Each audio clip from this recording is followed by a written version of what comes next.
Good evening प्यारे बच्चों। आप सभी का स्वागत है आपके अपने यूट्यूब चैनल पर, जहाँ पर हमने पिछली क्लास में डिस्कस किया था इनवर्स ट्रिग्नोमेट्रिक फंक्शन। जहाँ पर हमने इनवर्स ट्रिग्नोमेट्रिक फंक्शन में इनवर्स ट्रिग्नोमेट्रिक फंक्शन क्या होता है, कौन कौन से इनवर्स ट्रिग्नोमेट्रिक फंक्शन होते हैं, उनके लिए क्या डोमेन होती है और क्या रेंज होती है, उसके बारे में क्या क्या डिस्कस किया था। आज हम इनवर्स ट्रिग्नोमेट्रिक फंक्शन का जो पहला टॉपिक है, जो कि class 12 CBSE examination point of view से बहुत इंपॉर्टेंट है, हम उस पर बात करने वाले हैं। और आज का जो हमारा टॉपिक है वो है प्रिंसिपल वैल्यू। सो प्यारे बच्चों, प्रिंसिपल वैल्यू होता क्या है?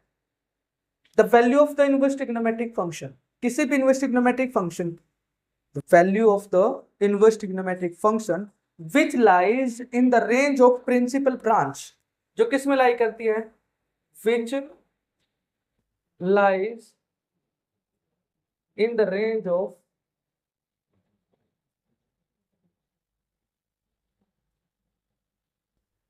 प्रिंसिपल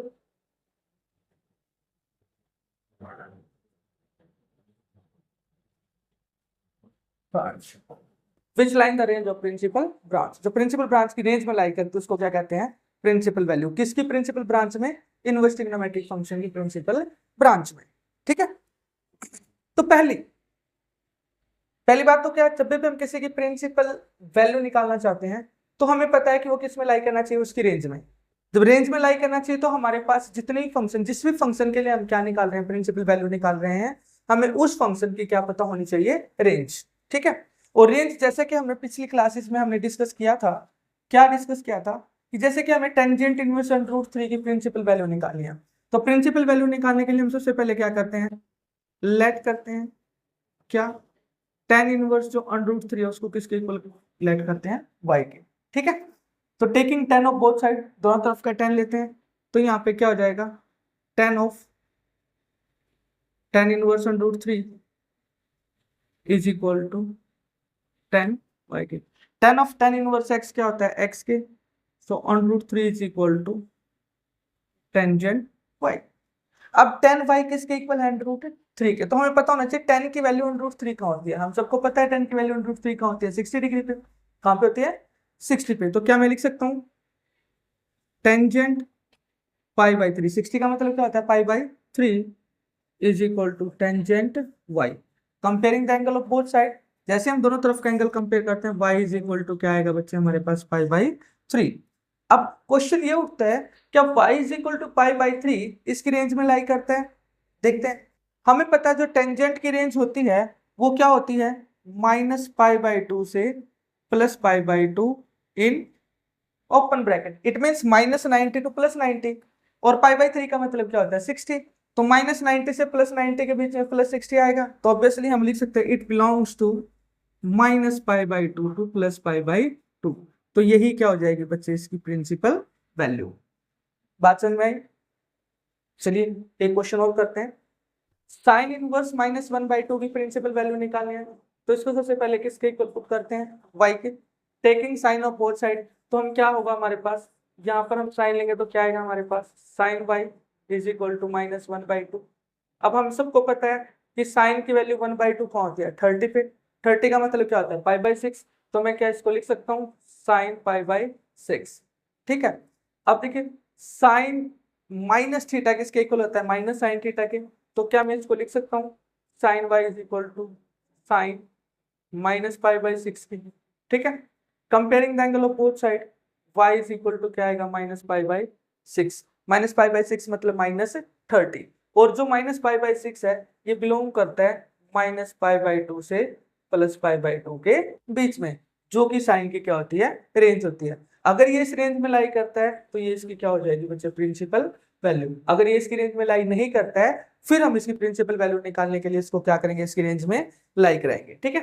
जैसे सेकेंड इनवर्स 2 है, इसकी प्रिंसिपल वैल्यू निकालने के लिए हम इसको किसके इक्वल पुट करते हैं, y के। सिमिलरली भाई क्या होगा हमारे पास, second y is equal to क्या बचेगा, 2। सेकेंड की वैल्यू 2 कहाँ होती है, जहां पर कोस की वैल्यू क्या होगी हमारे पास, 1/2। और कोस की वैल्यू 1/2 कहां पर होती है, 60। 60 मीन्स पाई बाई 3। तो secant y is equal to secant pi by 3। Comparing the angle both side, y is equal to pi by 3। और secant की जो रेंज होती है वो क्या होती है, 0 से पाई। हाँ जी, secant की रेंज क्या होती है पता है आप सबको, अरे जो कोस की रेंज होती है, कोस की रेंज क्या होती है, 0 से पाई क्लोज इंटरवल, तो सेकेंड की रेंज क्या होगी, 0 से पाई ओपन इंटरवल। तो क्या है, ये बिलोंग करते हैं कहाँ, 0 से पाई, 0 से पाई, है ना। क्या क्लोज इंटरवल होगी या ओपन इंटरवल होगी, बस मुझे इतना बता दीजिए, क्योंकि हम पहली क्लास में डिस्कस कर चुके हैं साइन कोस टेंजेंट की जो साइन इनवर्स है, कोस इनवर्स है, टेन इनवर्स है। साइन इनवर्स की रेंज क्या होती है, -π/2 से +π/2।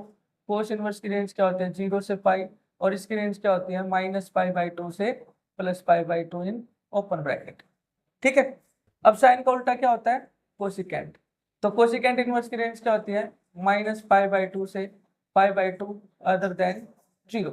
इसी तरह कोस का उल्टा क्या होता है हमारे पास, सीकेंट इनवर्स, उसकी रेंज क्या होगी, 0 से पाई अदर देन π/2।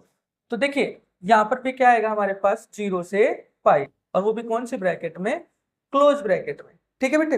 अब जो क्लोज ब्रैकेट में लाई करता है 0 से पाई, 0 से पाई का मतलब क्या होता है 0 to 180, और π/3 का मतलब क्या होता है 60। तो सीधी सी बात है 60 की रेंज में क्या करता है, लाई करता है। किसको छोड़ सकते हैं हम यहाँ पर, π/2 को हम इंक्लूड नहीं करेंगे, तो ये इसकी क्या हो जाएगी बच्चे, प्रिंसिपल वैल्यू। ठीक है। सिमिलरली हमारे पास क्या है, कोस इनवर्स -1/2। जब हम इसकी प्रिंसिपल वैल्यू निकालेंगे तो इसको किसके इक्वल पुट करेंगे, y के। वही taking cos of both side, दोनों तरफ का कोस लेते हैं, तो यहाँ पर क्या बचेगा, -1/2। यहाँ पर क्या आ जाएगा बच्चे, कोस y। अब देखिए कोस y इज इक्वल टू, कोस की वैल्यू 1/2 कहाँ होती है, आप सबको पता है कोस की वैल्यू 1/2 कहाँ होती है, 60 पे। 60 का मतलब क्या होता है, π/3। तो मैं लिख सकता हूँ माइनस कोस π/3। ठीक है। Comparing angle both sides of y is equal to क्या है हमारे पास, -π/3। लेकिन आपको एक बात अच्छे से तो पता है कि जो कोस की रेंज होती है, देखिए यहाँ पे लिखा हुआ है कोस की रेंज 0 से पाई होती है, 0 से पाई मतलब पॉजिटिव, और ये तो इसकी रेंज में लाई नहीं किया, तो इसको रेंज में लाई कराने के लिए इसके अंदर क्या कर देते हैं, पाई को ऐड। जैसे जब भी कोई क्वेश्चन रेंज में लाई ना करे तो वहां पर पाई ऐड कर देते हैं। वो आपको क्वाड्रेंट का कॉन्सेप्ट पता भी होगा अच्छे से, ये क्लास 11th चैप्टर 3 ट्रिग्नोमेट्री में हम ये सब चीजें पढ़ चुके हैं।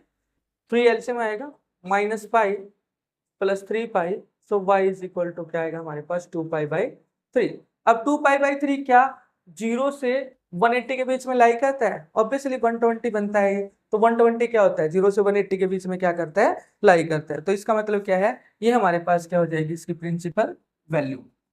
तो माय डियर ये था प्रिंसिपल वैल्यू निकालने का कॉन्सेप्ट। ठीक है, कि कैसे हम किसी भी इनवर्स ट्रिग्नोमेट्रिक फंक्शन की क्या निकाल सकते हैं, प्रिंसिपल वैल्यू। अगर आपको वीडियो पसंद आई है तो लाइक शेयर और सब्सक्राइब करना मत भूलिए। आज के लिए इतना ही, बाकी कल डिस्कस करते हैं। Thank you, have a nice day.